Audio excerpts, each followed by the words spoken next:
പൊന്നലകൾ ഞൊരിഞ്ഞൊടുത്ത് പോകാനൊരുങ്ങുകയാണല്ലോ. മലയാറ്റൂർ പള്ളിയിൽ പെരുന്നാള് കൂടണം, ശിവരാത്രി കാണണം നീ.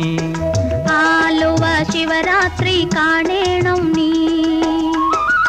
മലയാറ്റൂർ പള്ളിയിൽ പെരുന്നാള് കൂടണം, ശിവരാത്രി കാണണം നീ.